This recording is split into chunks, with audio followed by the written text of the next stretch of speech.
del cual está colgando un bloque y lo ponemos a oscilar, entonces el bloque va a empezar a moverse de arriba para abajo. Allí podemos hablar de los tres tipos de energía: de la energía cinética debido al movimiento del bloque, y como está cambiando de altura, también hay energía potencial gravitacional, y como el resorte se está estirando y encogiendo, también hay energía potencial elástica. Entonces ahí hay la suma de las dos. Mientras el resorte se estira, el bloque baja, la energía potencial gravitacional disminuye, pero aumenta el elástico. Cuando sube el resorte, es decir, cuando se descomprime y vuelve a su posición original, ahí tenemos un caso en el que la energía elástica se hace cero, pero la gravitacional aumenta. Entonces, mientras una disminuye, la otra aumenta.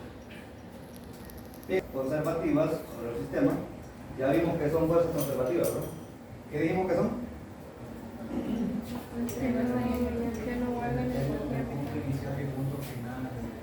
Que depende de la posición final. No depende de la posición inicial y la final, pero en el proceso no se consume o no se gasta energía. Muy bien, no se gasta, no se pierde energía mecánica. Esas son las fuerzas conservativas, se conserva la energía mecánica. Entonces, cuando solo actúa ese tipo de fuerzas en un proceso, decimos que los cambios, aquí vuelve a aparecer la letra delta, refiriéndose al cambio en la energía cinética más el cambio en la energía potencial. Esos cambios, al sumarlos, deben dar cero. ¿Por qué deben dar cero?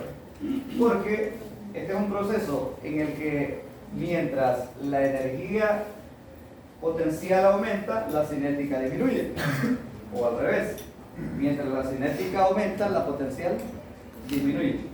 Entonces aquí tenemos el ejemplo de este, ¿cómo es? Patinador. Mientras él está aquí, digamos, en el punto más alto, aquí si se fijan, en los puntos más altos dice energía potencial. Momentáneamente él queda en reposo. Entonces, ¿cuánto vale su energía cinética? Cero, ¿verdad? Porque la energía cinética depende de la velocidad. Pero luego se deja caer sobre esa rampa circular. Cuando llega aquí, en el fondo, obviamente tiene su máximo movimiento, tiene su mayor, entonces, energía cinética. Entonces, toda la energía potencial gravitatoria que tiene aquí, cuando llega aquí, se ha convertido toda en energía cinética. Así que al final, lo que pierde en un punto en energía cinética se convierte en potencial gravitatorio. Y en el otro punto, lo que ha perdido en potencial gravitatoria se convierte en energía cinética. Así que al final la suma de las dos tiene que dar cero. Y la energía cinética, la energía mecánica se conserva. Entonces, el cambio en la energía cinética lo podemos escribir como energía final, energía cinética final, menos energía cinética inicial, sería el cambio, es decir, esta menos esta, y el cambio en la energía potencial gravitacional lo podemos escribir como energía potencial final menos energía potencial inicial. Al final tenemos la energía mecánica final, que es la suma de, si se fijan aquí, esta sería la mecánica, porque es la suma de la cinética más la potencial, lo escribiríamos como energía mecánica final igual a la energía mecánica inicial.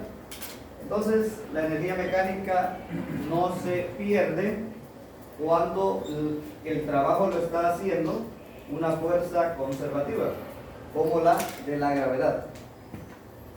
Así que en la imagen anterior,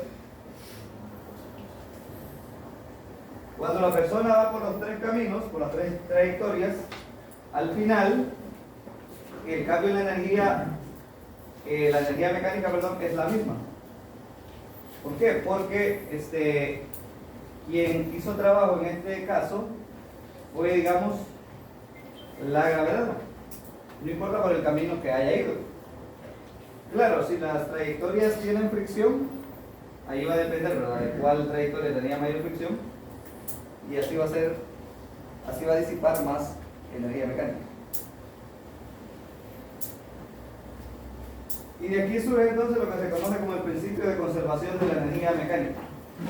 Cuando solo fuerzas conservativas hacen trabajo, la energía mecánica se conserva. Es decir, es constante. Y cuando hay fuerzas no conservativas, como la fricción, resulta que la energía mecánica en un punto es mayor que la energía mecánica en otro punto. Un ejemplo de este caso, cuando no se conserva la energía mecánica, imagínense que usted, un cuerpo va cayendo. Suponga que cae en una pelota. Solo la gravedad está haciendo trabajo sobre ella. En ese momento se está conservando la energía mecánica. Pero de repente usted la cacha. En ese momento usted realizó un trabajo para cacharla. Así que en ese caso, la energía mecánica final va a ser menor que la inicial. ¿Por qué? Porque usted ya le realizó un trabajo. Otro ejemplo sería también, como aquí tenemos resistencia del aire, cuando los cuerpos caen o suben, la resistencia del aire es como la fricción, ella disipa energía mecánica. O sea que cuando un cuerpo es tirado al aire, va a perder energía mecánica debido a que la resistencia del aire le está quitando, está haciendo trabajo negativo y le está quitando energía mecánica. Entonces, debido a ello, la fuerza de fricción también se le llama fuerza disipativa. Donde es la resistencia del aire o la fuerza de fricción, o cuando un cuerpo se va moviendo dentro del agua, ahí hablamos del arrastre del agua. Esas tres fuerzas son disipativas porque disipan energía mecánica. Entonces a ellas se les llama fuerzas disipativas o no conservativas. A la fricción, a la resistencia del aire, o al otro. Si ven el agua, ¿cómo se llama? El arrastre del agua.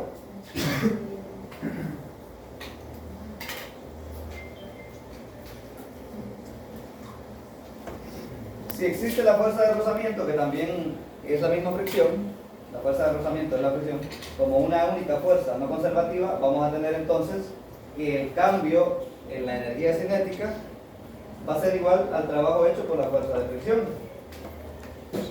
Y como la energía mecánica se escribe como la suma de la cinética más la potencial, entonces los cambios de ellas dos va a ser igual al trabajo hecho por la fricción. Aquí tenemos entonces WFF sería de la fuerza de fricción, y el trabajo realizado por la fuerza de rozamiento o fuerza de fricción sobre el cuerpo. En otras palabras, cuando ustedes van empujando una caja, ahí la fricción está haciendo trabajo. Y el cambio en la energía mecánica, imagínense que usted empuja una caja, si no hay fricción, ¿qué le va a pasar a la caja? No se va a detener, se va a seguir moviendo. Pero entonces la energía mecánica se conserva, porque como se va moviendo, lleva energía mecánica constante. Pero de repente llegó a una zona en la que sí hay fricción, ¿qué le va a pasar a la caja? Se va a detener. Entonces llegó a un punto en el que la energía mecánica ya no se mantuvo constante, sino que va decreciendo debido a la fricción, y ese cambio en energía mecánica va a ser igual al trabajo que le hizo la fricción para detenerlo.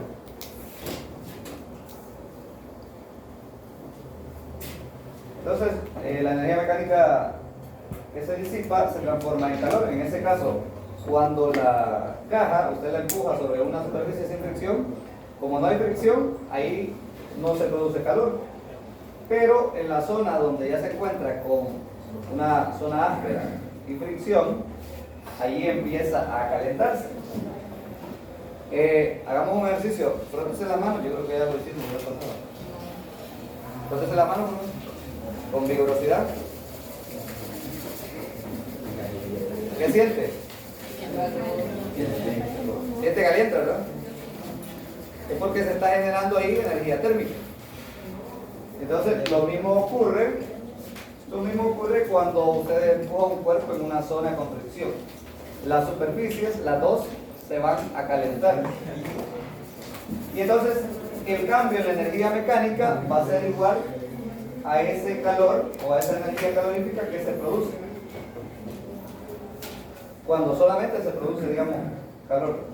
Entonces, ese calor lo podemos escribir, bueno, aquí la letra Q representa calor y va a ser igual a la pérdida de energía mecánica. Pero ahora le pone aquí un menos, porque el calor generado en ese proceso es igual a la pérdida o al cambio en la energía mecánica, pero negativo, porque pasó de tener una energía mecánica mayor a una energía mecánica menor. Entonces, el trabajo hecho con la fricción también va a ser igual al calor. En ese caso sí, va a ser igual al calor. Lo veremos acá.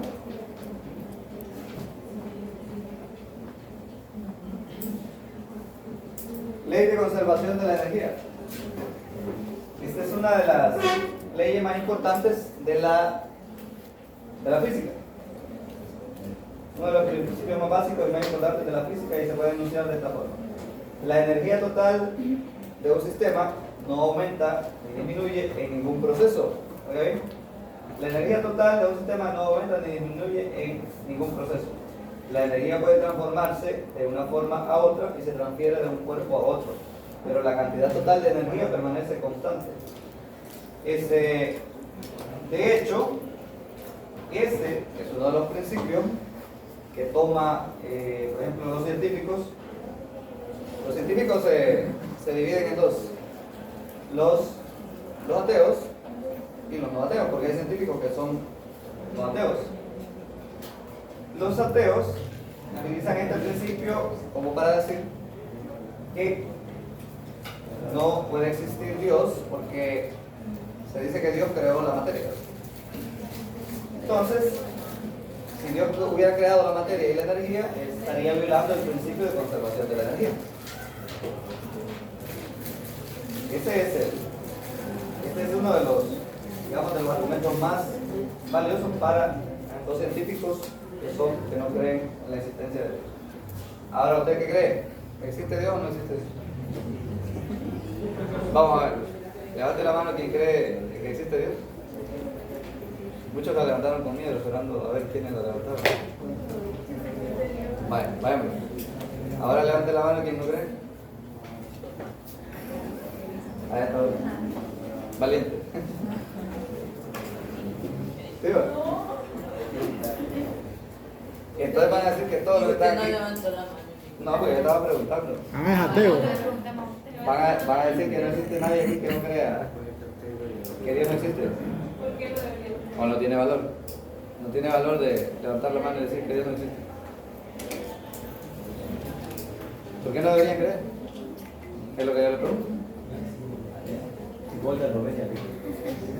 Bueno, en cualquier carrera usted se va a enfrentar con algunos docentes que le van a meter ahí en su cabeza la idea de que Dios no existe. Como les digo, algunos se van a sostener en esto, porque esto es parte también de la filosofía. Los filósofos también es uno de sus argumentos más, digamos, más fuertes, porque se apoyan en la física para decir, la física ha demostrado que la energía y la materia no se pueden crear ni destruir. Bien, yo ahí lo dejo ahí con, si usted quiere creer o no, pues es decisión personal, ¿verdad? A mí no me pregunten. Pero yo sí creo. No vayan a pensar que no creo. ¿Saben por qué creo? Basta con ver la complejidad del cuerpo humano para darse cuenta que no pudo haber surgido de la nada. Uno de los argumentos más torpes que usan los científicos ateos es decir que la materia pues surgió de la nada y que la vida también surgió como un accidente. Ahora bien, cuando ustedes se ponen a analizar todo lo que lo rodea, los árboles, los animales, etcétera, etcétera, todo tiene un diseño tan inteligente que a nosotros nos cuesta comprender. Y si eso hubiera sido un resultado del caos, solo imagínense qué idea tan retorcida. Creer o llegar a creer que nosotros que somos sistemas tan complejos y tan complicados de entender, surgimos de el caos, de lo errático, de lo que no tiene explicación. Claro, como les cuesta, digamos, aceptar la idea de que todo esto tiene un diseño inteligente, entonces, y no lo entienden, por eso prefieren, optan por la idea de no creer, ¿verdad? De hecho, cuando yo iba a la maestría, estaba sacando una maestría de profesionalización de la docencia superior, había un filósofo, se burlaba de mí porque yo siempre mantenía mi postura, ¿verdad? Y una vez le digo a un compañero, que es licenciado en matemáticas, le digo, ¿y eso es físico? Sí, le digo al muchacho. Es decir, como que dice, ¿cómo puede haber alguien que estudie física y crea semejante barrabasada? Pero igual yo siempre hasta el final seguí, y de hecho hasta peleábamos con el siempre hasta la muerte. Y de hecho él ya tenía casi como 80 años y ya padecía de demencia senil, porque siempre que llegaba a las clases le preguntaba a uno cómo se llamaba. Entonces, ¿qué les hace pensar? Que su mente ya no funcionaba. Y siempre andaba la esposa con él para ayudarle a organizar ahí. Eso lo empezaba a hablar y a decir, Dios no existe, eso es un invento del hombre. Pero, bueno, estoy hablando ahorita de un difunto, así que mejor ya no. La energía, cualquier tipo de energía, no se puede destruir. El hecho de que no se pueda destruir o crear, eso no excluye la existencia de un creador, ¿verdad? Simplemente la energía se está transmitiendo de un cuerpo a otro o se está transformando de un cuerpo a otro. Pero ni se destruye ni se crea. Ahora, eso es lo que dice el principio. Se transforma de una forma a otra en cantidades equivalentes. Entonces, los cambios en la energía cinética más los cambios en la energía potencial más el calor generado más los cambios en otra forma de energía va a dar igual a cero. Ese es el famoso principio de la energía, la conservación de la energía. Bien, ahora vamos a ver salud, potencia.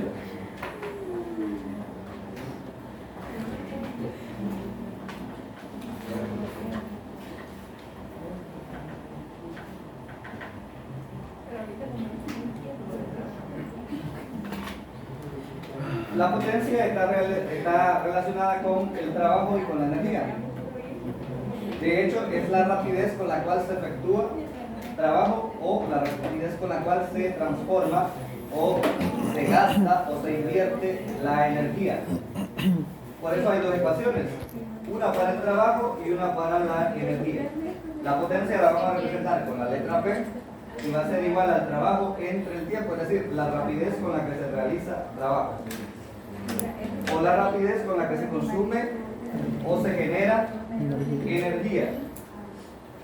Y las unidades del trabajo son joules y las unidades del tiempo son segundos, entonces las unidades de la potencia van a ser joules por segundo, que se lee como watt.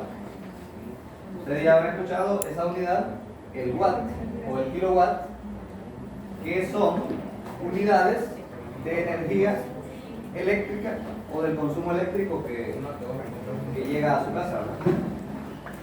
Y hay otra unidad que se llama el kilowatt hora, que está relacionada solamente con la energía, porque si el watt es joule por segundo, entonces el watt por hora o el kilowatt por hora, ese debe ser de energía.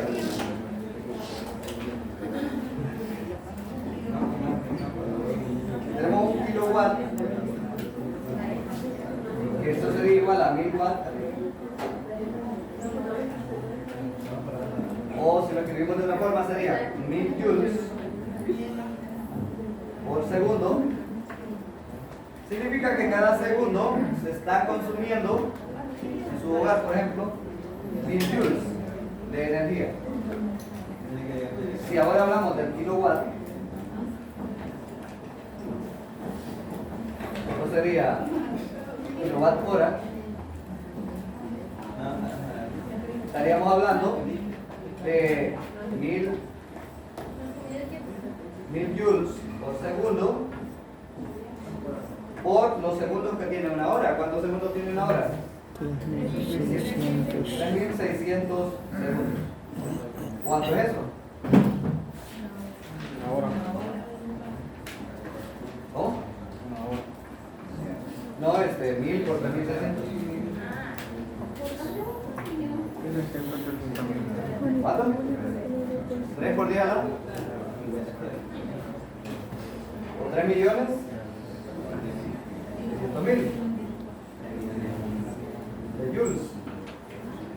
¿Eso da? ¿Qué significa? Que cuando usted consume en su hogar, con el uso de todos los electrodomésticos, 1 kilowatt hora, lo que significa que ha consumido en energía eléctrica 3.600.000 joules. Porque el kilowatt es una unidad de energía, porque va multiplicado, el watt va multiplicado por hora. Así que deje de dejar ahí los focos encendidos. Ah, no, yo los dejo. No, ya me había olvidado. Eso en el sistema MKS o en el sistema internacional. Pero en el sistema CGS tenemos otras unidades. En el CGS, en el de centímetros, gramos y segundos, la unidad de potencia es el envio por segundo. El envio está relacionado no con los newtons, con los joules, perdón, sino con las dinas por centímetro. Pero a veces no es de mucho interés. Otra unidad de la potencia es el horsepower. Ahí lea. Ve que el horsepower. Lo vamos a ver HP. El HP es igual a 746 watts. No le olvides. Un HP. ¿De dónde proviene la palabra horsepower? Proviene un caballo de potencia. Era prácticamente la capacidad que tiene un caballo para hacer trabajo, digamos, durante un segundo. Entonces estamos hablando que un caballo tiene la capacidad de hacer 746 joules de trabajo durante cada segundo, por la capacidad física que tiene el caballo. Ahora, si hablamos de un HH, ¿qué es un HH?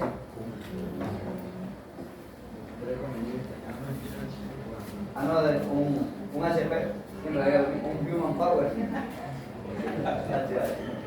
Si hablamos de un Human Power, ese estaría ahí como por los 100 watts, cuando digamos va arrastrando algo. Entonces con frecuencia conviene representar a la potencia en términos de la fuerza neta aplicada a un objeto y de su velocidad. Otra forma de calcular la potencia es multiplicando la fuerza por la velocidad. ¿Por qué? Porque la fuerza viene dada en newton y la velocidad viene dada en metros por segundo. Y arriba tenemos newton por metro, ¿qué da? ¿Qué da newton por metro? Newton por metro es joule. Y abajo segundo. Eso da watt, joule por segundo. La fuerza en newton, la velocidad en metros por segundo, newton por metro da joule.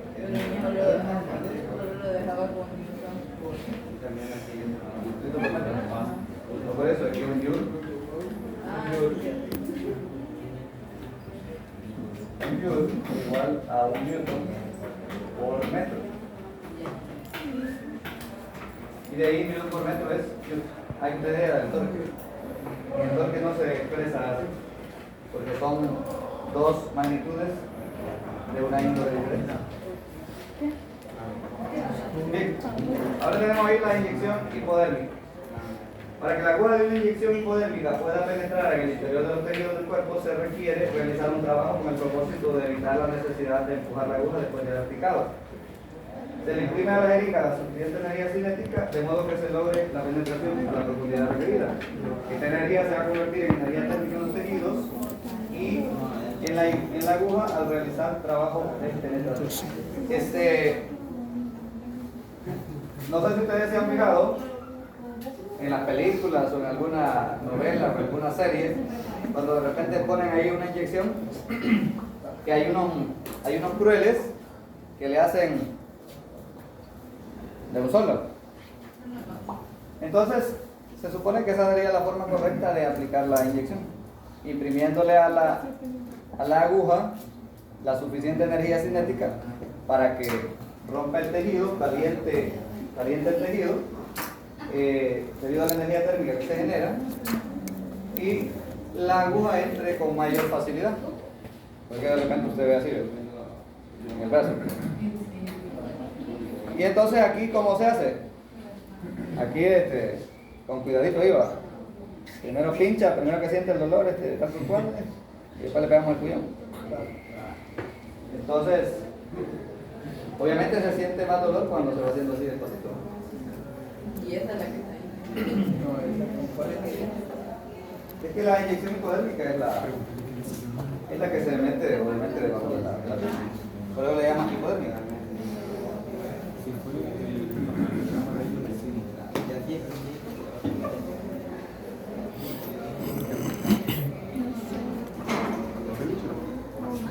Bien, vamos a ver ahora las transformaciones de la energía en los animales.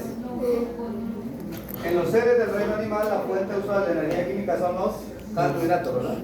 Las tortillas, los cereales, ¿qué más? ¿Qué más trae carbohidratos? Arroz, pan, todos los tipos de pan, los cuales se combinan con el oxígeno para formar agua y dióxido de carbono con una liberación de energía. Y lo que más engorda son los hidratos de carbono. Así que cuando nos estamos comiendo ahí la hamburguesa o el pan dulce, lo que estamos haciendo es comiendo azúcar. Acuérdense que los carbohidratos luego en el cuerpo se convierten en glucosa. Luego la glucosa va para la sangre y empieza ahí a contaminarse el cuerpo. Yo estoy tratando de no comer mucho carbohidratos, pero mentira. Y cuando ya veo las tortillas, se me olvida todavía más.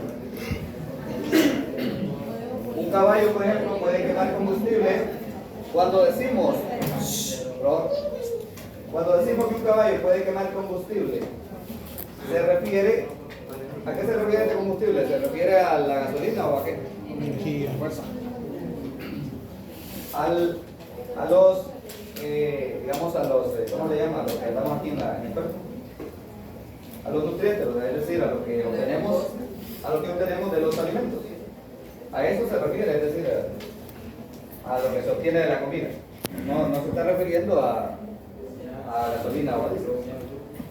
Entonces, puede quemar, dice, a razón de 2000 watts o efectuar trabajo mecánico a razón aproximadamente de 500 watts durante periodos prolongados. Un caballo, más o menos, anda a su consumo o generar energía, o sea que su ritmo de producción de energía anda ahí por los 500 watts. Pero ¿por qué aparecía aquí atrás ese valor de 746? Obviamente esto es, digamos, cuando un caballo hace un trabajo que es vigoroso.